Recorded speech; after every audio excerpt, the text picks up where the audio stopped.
Hey everyone, I'm here with the herd today, and I wanted to talk about how horses choose friends. Okay, now a lot of people might not understand, but in a herd type of situation like this, there are obviously many different personalities. Some are more dominant, some are more passive, some are kind of right there in the middle.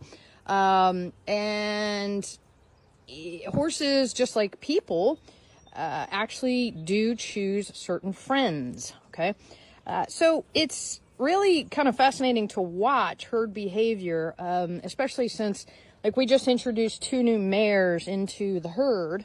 This little gray mare right here, and then there is a paint mare down there by Whiskey, Wyatt.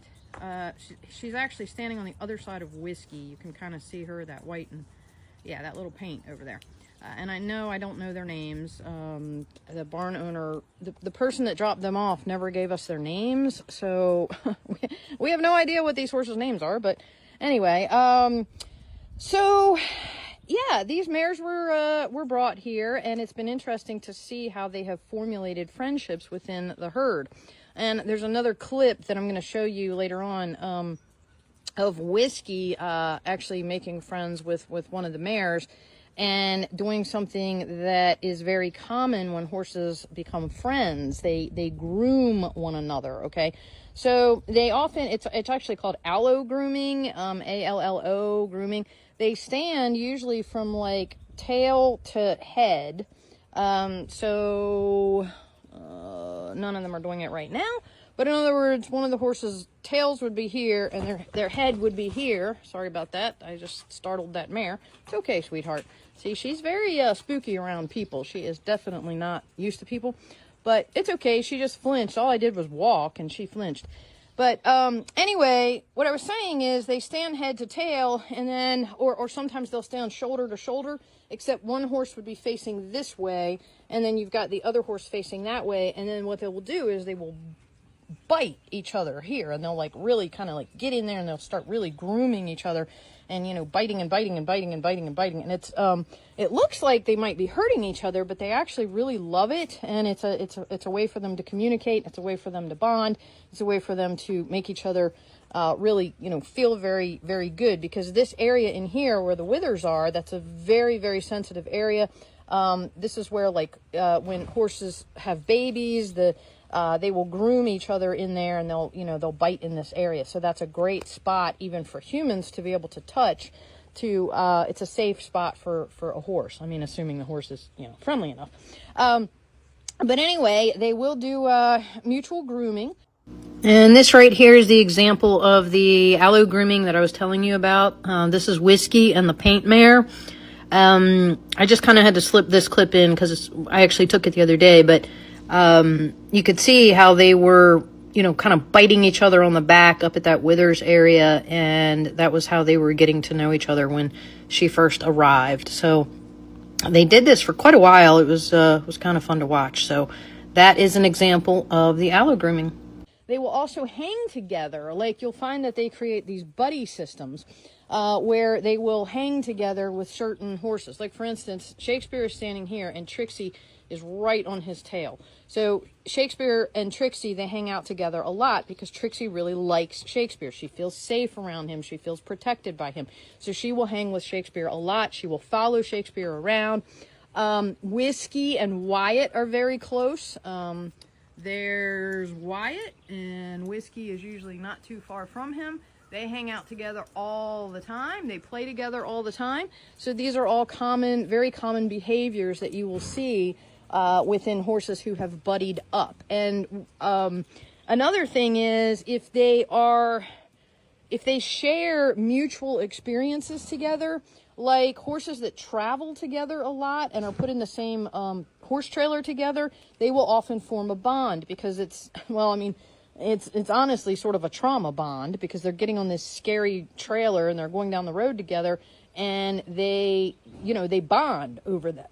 Excuse me, over that. They form, at first it might be a trauma bond, but then once they're used to once they are used to riding on a trailer, it's not really traumatic for them so much anymore, but they still form these bonds. Another way they can form a bond is the way that my three really formed a bond. Shakespeare is my oldest, True is my youngest, and Wyatt is right in the middle. That little red quarter horse right there. And they were at this farm here for 9 years, but then I moved them to another farm, which was a little closer to my house, and they stayed at that farm about 2 years, so it was just the three of them together.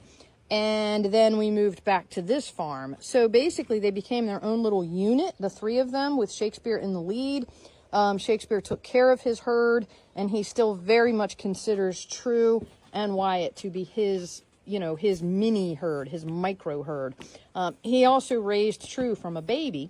And you got a fly bothering you, honey? See, I've already fly sprayed her, but she's kicking at a fly.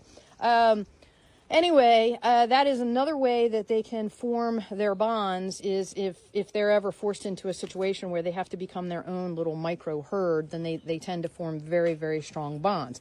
Now, why is this important? Okay, it's important because if you have horses, especially in a herd type of situation, who happen to form strong bonds, and then you pull one of the horses out of the herd, then the other horses can actually become what is called buddy sour or herd bound, to where they get very, very upset if that horse is gone. For instance, my horse, True and Wyatt, are right there. If I were to take Shakespeare out of here right now, I promise you that at the very least, True would become quite upset, because True is very, very attached to Shakespeare.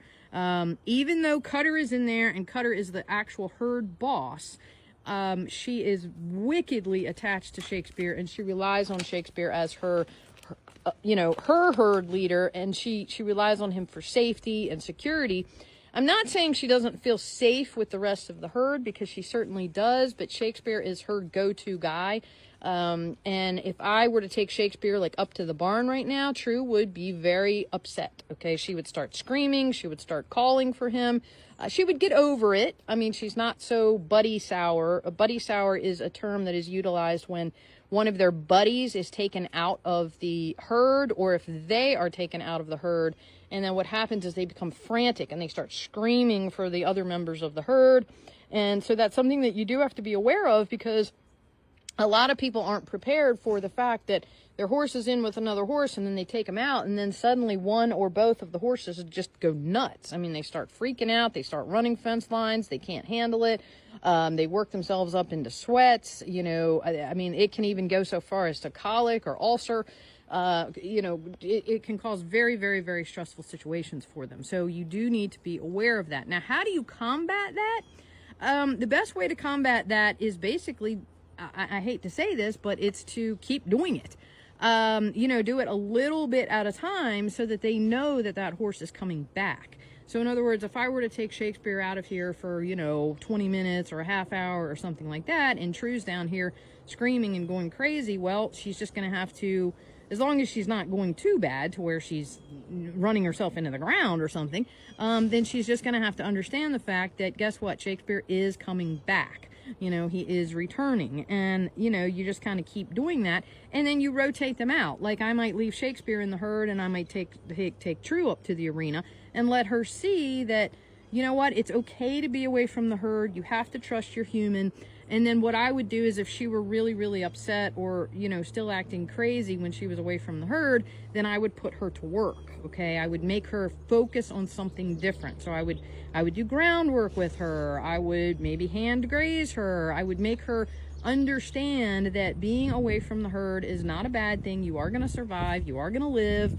You know, everybody's going to be okay. So these are just things that, you know, you need to be aware of when you do have horses. They do form very strong bonds. They form strong friendships, and it certainly affects their mindset and their emotion and their behavior. So be prepared. Like, you know, our horses do very, very, very well in a herd, but I can tell you right now, when I take my 3 horses out of here, like when I take them up to the covered arena on farrier day, Cutter, the lineback dun down there, standing next to Shakespeare, he goes crazy. He loses his mind. He starts screaming at the fence line. He cannot stand to have Shakespeare and Wyatt and True out of his sight. So I mean, he doesn't like run the fence line or anything, but he will stand there and he will scream and scream and scream until we bring the horses back, you know.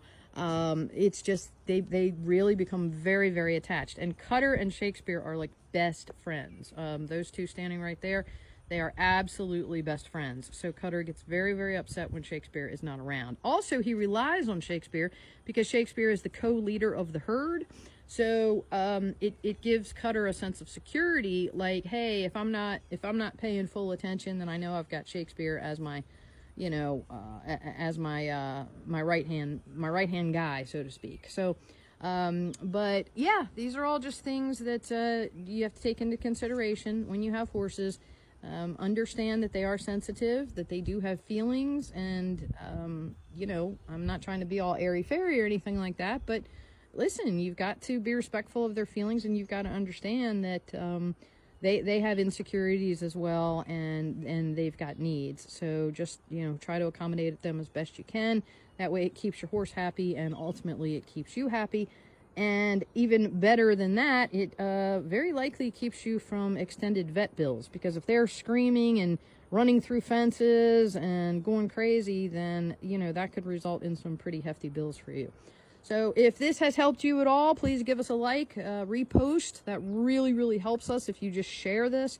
And leave us a comment, even if it's like a happy face or a thumbs up. Tell us of your experiences. If you have any horses that you know have had best friends, love to hear about it. And thanks so much for watching. And wow, what a gorgeous, gorgeous day. It is really, really beautiful here. So that's a good looking herd. All right, take care.